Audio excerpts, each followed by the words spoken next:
আমার দুষ্টু মিষ্টি ভালোবাসার বন্ধুরা কেমন আছো সবাই? আশা করি অনেক অনেক ভালো আছো। আমি তোমাদের নীলু আপু চলে এসেছি নতুন গল্প নিয়ে। আজকের গল্পটি শুনলে তোমাদের দাঁড়িয়ে যাবে, তাই গল্পটি শোনার আগে অবশ্যই হেডফোন ব্যবহার করো।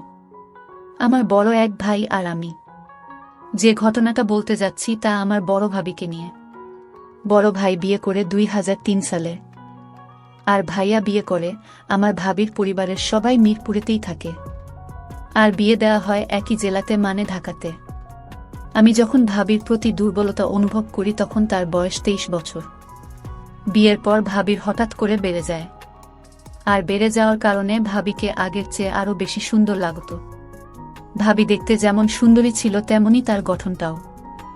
ভাবির যে অংশটা আমার সবচেয়ে ভালো লাগত তা হলো তার দুটি, তবে তখন এসব নিয়ে কখনো ভাবিনি। তবে ভাবির যখন একটা ছেলের জন্ম হয় তখন আমি লুকিয়ে লুকিয়ে ভাবিকে দেখতাম যখন সে তার বাচ্চাকে খাওয়াতো। আমার খুব লোভ লাগতো।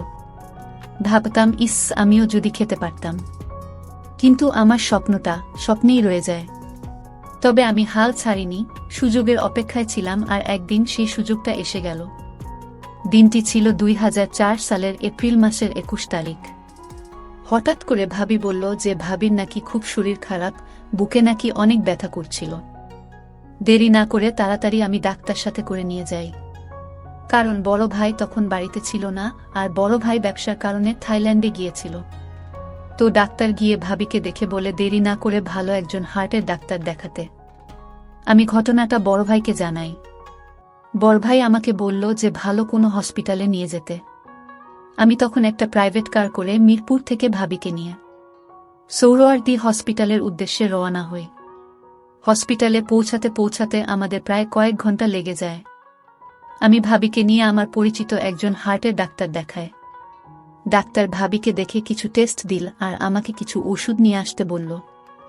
আমি ভাবিকে টেস্টগুলো করিয়ে ওষুধ নিয়ে আসি।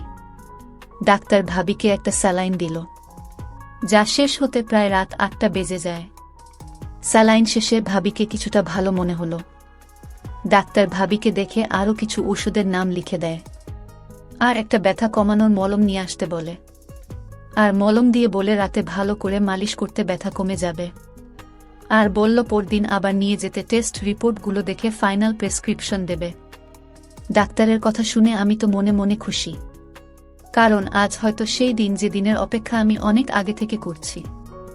আমি ভাবিকে আমার মনের কথা বুঝতে না দিয়ে জিজ্ঞেস করলাম, ভাবি এখন কি হবে, রাতে কোথায় থাকবো আমি? ভাবি অনেকভাবে বলল, এক কাজ করো, তুমি যেহেতু থাকতেই হবে, চলো কোনো হোটেলে গিয়ে উঠি, এই রাতটাই তো মাত্র, কোনো রকম কাটাতে পারলেই চলবে। আমার তো ভাবির কথা শুনে আকাশের চাঁদ পাওয়ার মতো অবস্থা। তাহলে বাসাতে আমি জানিয়ে দেই, কি বলো? ভাবি, হ্যাঁ তাই করো। আমি বাসাতে আর বড় ভাইকে ফোন করে সব জানাই। বড় ভাই থেকে যাওয়ার জন্য বলে। আমি ডাক্তারের দেয়া ওষুধগুলো আর মলমটা নিয়ে বাইরে থেকে খাওয়া দাওয়া সেরে ভালো দেখে একটা হোটেলে উঠি। হোটেলে ওঠার পর আমি ভাবিকে বলি, তুমি আগে ফ্রেশ হয়ে নাও, তারপর আমি তোমার মলম মালিশ করে দেব। ভাবি আমার কথা শুনে একটু লজ্জা পেল, আর বলল, তোমার মালিশ করতে হবে না, আমি নিজেই মালিশ করতে পারবো।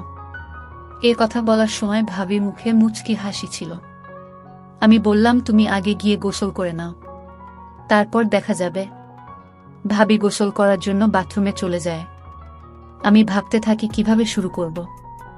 এইসব কথাগুলো ভাবছিলাম, আর তখনই ভাবি গোসল শেষে বাথরুম থেকে বের হলো। ভেজা ভাবিকে দারুণ লাগছিল। আমি এক দৃষ্টিতে তার দিকে হা করে তাকিয়েছিলাম। সে আমার অবস্থা দেখে বলল, ভাবি, এভাবে হা করে তাকিয়ে কি দেখতেছ?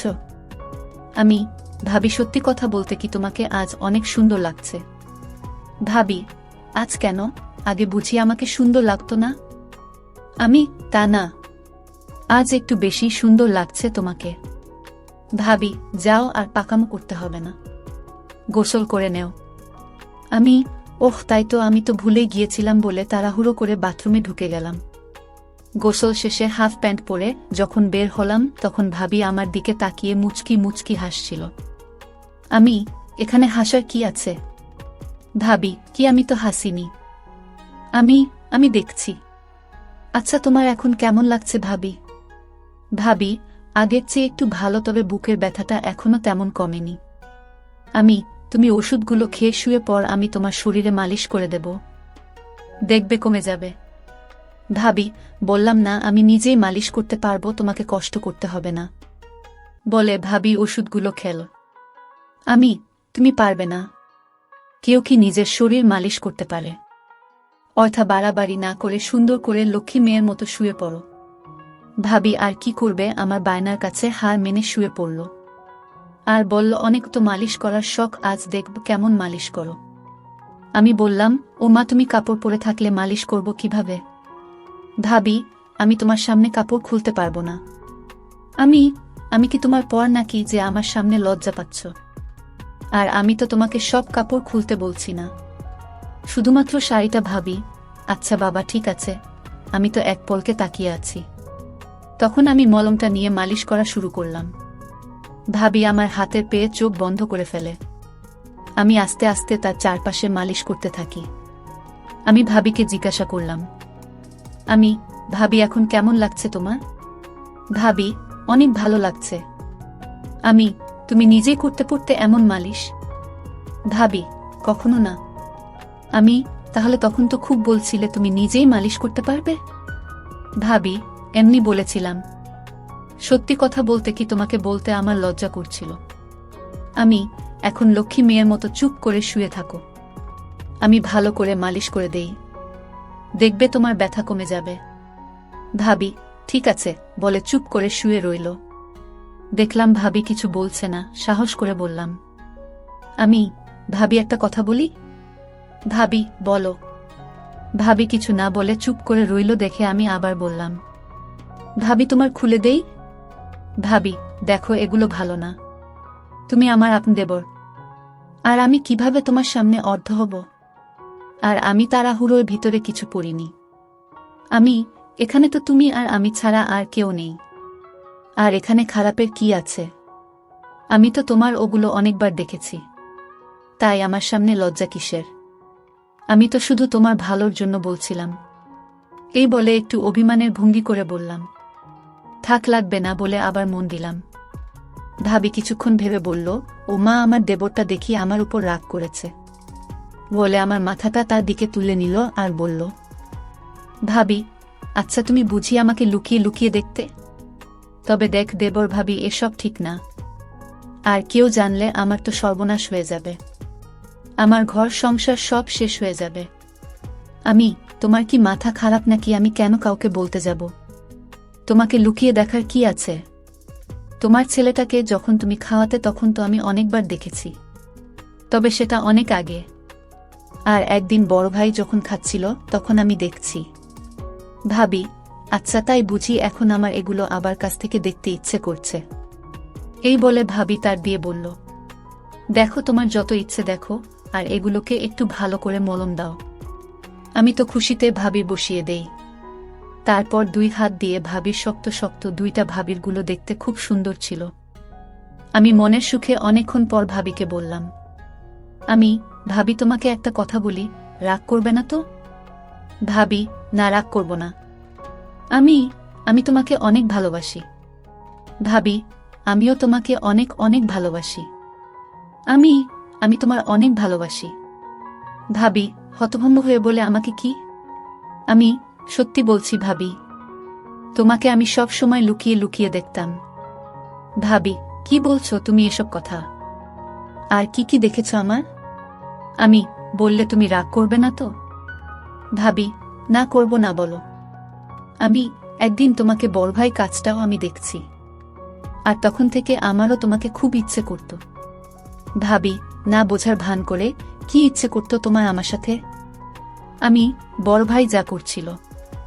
ভাবি, তোমার কি মাথা খারাপ হয়েছে নাকি? তুমি জানো তুমি এসব কি বলতেছ? তাছাড়া আমরা ভাবি দেবর। তুমি তাহলে কিছুই জানো না? আজকাল সবই সম্ভব। আমি অনেকগুলো ছবি দেখছি যেখানে শুধু দেবর ভাবি কেন, ভাই বোন মা ছেলে তো ওইসব কাজ করে। ভাবি, আমি বিশ্বাস করি না, তুমি সব বানিয়ে বলতেছ। কসম ভাবি, আমি কিছুই বানিয়ে বলছি না, সবই সত্যি। প্রথমত আমিও বিশ্বাস করতাম না, কিন্তু যখন দেখলাম তখন বিশ্বাস না করে থাকতে পারিনি। আর এছাড়াও বাজারে অনেক গল্পের বইও পাওয়া যায়, যেখানে মা ছেলে, বাবা মেয়ে আর ভাই বোন, ভাবি দেবরের গল্পে ভরপুর। ভাবি, তুমি কি সত্যি বলতেছ? ভাবি, আমি কি তোমাকে মিথ্যে বলবো নাকি? আর কসমও তো করলামই। কসম করে কেউ কি মিথ্যে কথা বলে নাকি? ভাবি কিছুক্ষণ চুপ করে থেকে বলল, আচ্ছা ওইসব বাদ দাও। আমি বুঝতে পারলাম ভাবি কিছুটা দুর্বল হয়ে পড়েছে। তাই আমি এবার দেখি ভাবির শ্বাস ঘন হচ্ছে। আমি একবার উপরে যাই, আবার নিচে নেমে আসি। কিছুক্ষণ পর ভাবি আবার জিজ্ঞেস করে, ভাবি, আচ্ছা আমরা যা করছি তা কি ঠিক? বেঠিকের কি আছে? আর আমরা দুইজন তো মানুষ। আর যদি চায় তাহলে সেখানে সমস্যা তো থাকার কথা নয়। আর তুমি কি জানো পৃথিবী শুরু হয়েছে পারিবারিক খেলা দিয়ে। আগে তো দেবর ভাবির ভাই বোনের বিয়ে বৈধ ছিল, আর তা হতো অনেক ধুমধাম করে। আর অনেক জায়গায় বাবার যদি কিছু হয় ছেলে তার মাকে বিয়ে করে। এরকম আরও অনেক কাহিনী আছে। ভাবি, তাই নাকি? তুমি এত কিছু জানলে কি করে? বই পড়ে। ভাবি, তাই তো বলি আমার প্রতি তোমার এত মনোযোগ কেন ছিল? আচ্ছা তুমি তাদের মতো আমার সাথে। তুমি যদি মতো দাও তাহলে তোমাকে ভালো করে, আর এটা আমার অনেক দিনের আশা। একমাত্র তুমিই পারো আমার আশাটা পূরণ করতে। ভাবি, হ্যাঁ তুমি। ভাবি, কিন্তু আমার খুব ভয় করছে যদি কেউ জেনে যায়। তুমি আর আমি যদি কাউকে না বলি তাহলে কে জানবে? ভাবি, তা ঠিক, তবে এটা করা কি ঠিক হবে? ভাবি, তুমি শুধু শুধু চিন্তা করছো। কিছুই হবে না, আর কেউ জানবেও না। আমরা তো আর সবার সামনে না। এসব কথা বলতে বলতে আমি ভাবির কাছে, তা ভাবি এতক্ষণ খেয়াল করেনি। পরদিন সকালে ফ্রেশ হয়ে হোটেল ছেড়ে দিয়ে আমরা নাস্তা করে হালকা মার্কেটিং করে সকাল 9টার দিকে আবার হসপিটালে যাই। ডাক্তার বলে চিন্তার কোনো কিছু নাই, রিপোর্ট নরমাল। তবে যে ওষুধগুলো দিয়েছি তা চালিয়ে যান, আর 1 মাস পর এসে আরেকবার চেক আপ করে নিবেন। আমরা ডাক্তার থেকে বিদায় নিয়ে বাসার দিকে রওনা দেই। আর ওই দিনের পর থেকে আমাদের প্রতিদিনই হয়ে থাকে। আবার কখনো ভাইয়া যদি দেশের বাহিরে যায়, তখন আমাদের রাতেও হয়। আর এভাবেই আমাদের ভাবি দেবরের সম্পর্ক চলতে থাকে, যা আজ পর্যন্ত চলছে।